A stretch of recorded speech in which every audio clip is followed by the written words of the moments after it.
Welcome to Kaleidoscope, a program of and about the religious communities of Western New York. On this program, we talk with members of various religious traditions of our region to share their stories and talk about their religious holidays and commemorations. Together, we celebrate the wonderful religious diversity of Western New York. I'm Dr. Stan Bratton, Executive Director of the Network of Religious Communities and your host for Kaleidoscope. Today, we talk with Denise and Bruce Strassburg, co-presidents of the network, about serving as presidents in these tumultuous times.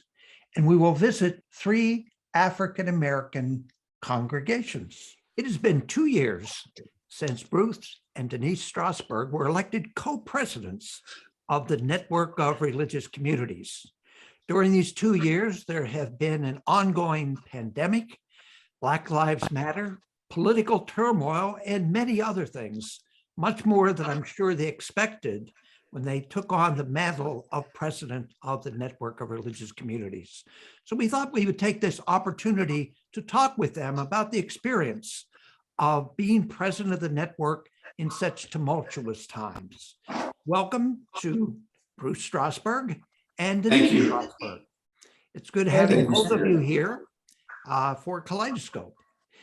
Now, both of you come from the Church of Jesus Christ Latter-day Saints. Is that correctly? That's true. That's correct, Stan. And can you give us a thumbnail sketch of what is the Church of Jesus Christ Latter-day Saints? It's a 16 million member force throughout the world of people who want to do good and follow in the footsteps of the Savior, Jesus Christ. That's about as thumbnail as I can get. I can elaborate more, but I think that's what you need. Well, I must say, you are the first presidents that come from the Church of Jesus Christ Latter-day Saints. Is that true? That's the first co-president of the network, yes. Well, both of you in your background, Bruce, you were a teacher with many other skills. I was an educator, I coached. I was a Latin teacher as my main job. I coached, and I've been in our church, we have no paid ministry, but I've been in many lay positions throughout the church, from bishop to patriarch to president and president of the temple. So I've done a number of things. And Denise, you've had many important roles within the Church of Jesus Christ Latter-day Saints as well. That's true. There are many leadership positions that women hold. I've been involved with the children's groups, the youth groups, the women's groups, and now we are involved in something called community council, or we'll call it public affairs, that kind of thing. And Bruce and I serve together as we do that. Well, we want to talk a little bit about your experience of being co-presidents during this time. So maybe Denise, you could talk about it.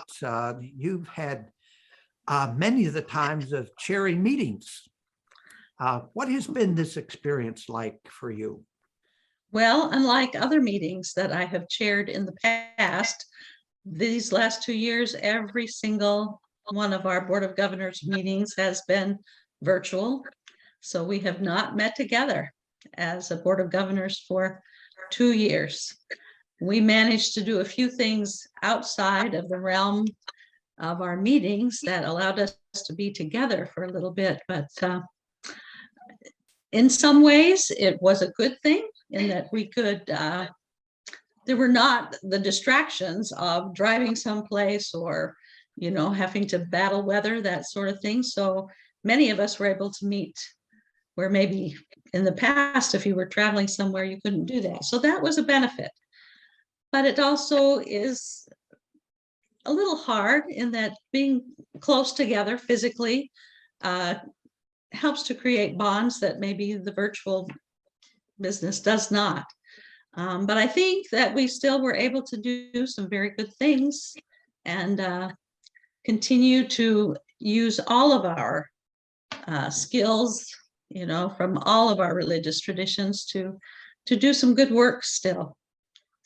So that's been very, very good. And we've appreciated being involved with people from many different faith traditions It's helped us to realize again how much this human family can work together to do good things. In our faith tradition, we truly believe we are children of God. And because of that, we consider all men our brothers and sisters. And this experience has shown that even though we may be, very different, that we do not have to be isolating or insular.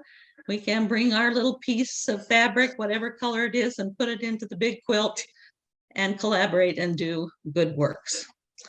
So Bruce, you have been aware of some of the stresses and complications and challenges of what was going on in the world. What did you learn from this, but also what do you have to share with others? Well, Stan, if I was to consider what is important to me, it's the power of prayer. I know a couple of times we've had meetings where we've called to order by prayer, and those prayers were prayers of one of peace and hope and getting through the turmoil, also of healing. So I've been very impressed by the beautiful prayers that have been offered by the various religious groups as we begin our meetings, and they have truly reached to the divine. So I know that there have been many, there's always been turmoil in the world, but these past 2 years have been exceptional in the turmoil that has been here. But I'm grateful that people of good will still are trying their best to stand together. We've become so close to the men and the women of this powerful organization in seeking something better. Everyone believes in a higher being, in a divine within this great universe that we're part of. And I'm so happy to see people seeking it by being of service to one another. Well, I can ask both of you, what kind of guidance do you offer to people when they're trying to get people to collaborate when there are real differences among them? That's a really good question. I think you point out what things are common. Like I mentioned, we are all connected, truly, as a human family. And so if we can keep that in mind always, and then we look for good things to do. There's always going to be conflict, as Bruce mentioned. There's always been turmoil. But if we're looking to do good things, then good people come together and desire to do that. So there has to be hope. There has to be hope.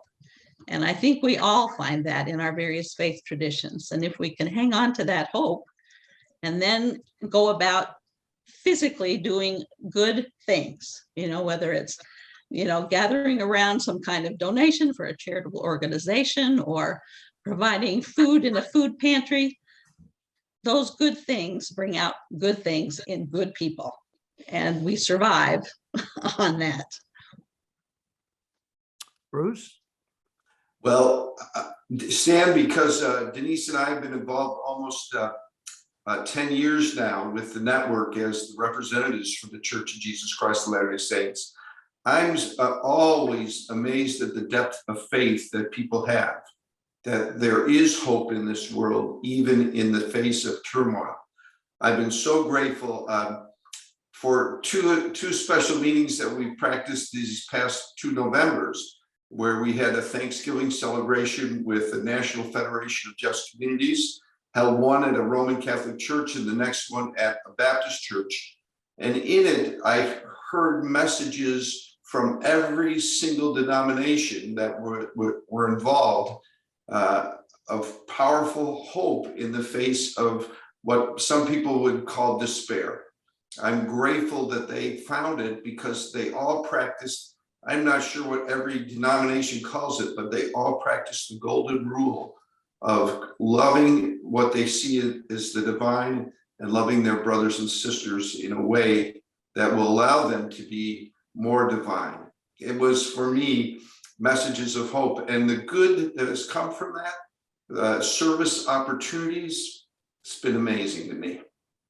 Well, I know both of you are focused on finding things that people can do together. They can work together and serve together.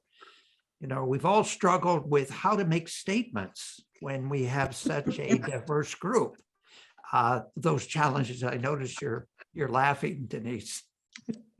Well, you know, statements are great, but they don't really do anything in the end. It's the boots that hit the ground that make a difference. So if we can actually do something, that changes things. A statement is wonderful, and we have been able to come to some, you know, understanding, all of us together in our various ways. But like I said, as a statement that's printed in a newspaper, maybe somebody will read, but it may not change their lives, and it's probably not going to change their opinion. But if we can say, let's meet and all go for that walk in the tent of Abraham, or let's meet at our Thanksgiving service, or let's have a representative from Sleep in Heavenly Peace come to our Board of Governors meetings, and then people decide, okay, let's go build a bed for some child that needs it. Those are the things that really make a difference, I think. And Bruce, we have about 20 seconds left. Do you have some final words for folks that are watching? I do. I have great agreement with what my wife just said, that what matters is how we act towards one another. And when we serve, especially those who are in need, our lives will become better collectively and personally because we serve a higher cause. Stan, And that's thanks. what Thank you very Sure. much, Bruce and Denise Strassburg, co-presidents of the Network of Religious Communities. You're And now back welcome. to our host. You're welcome.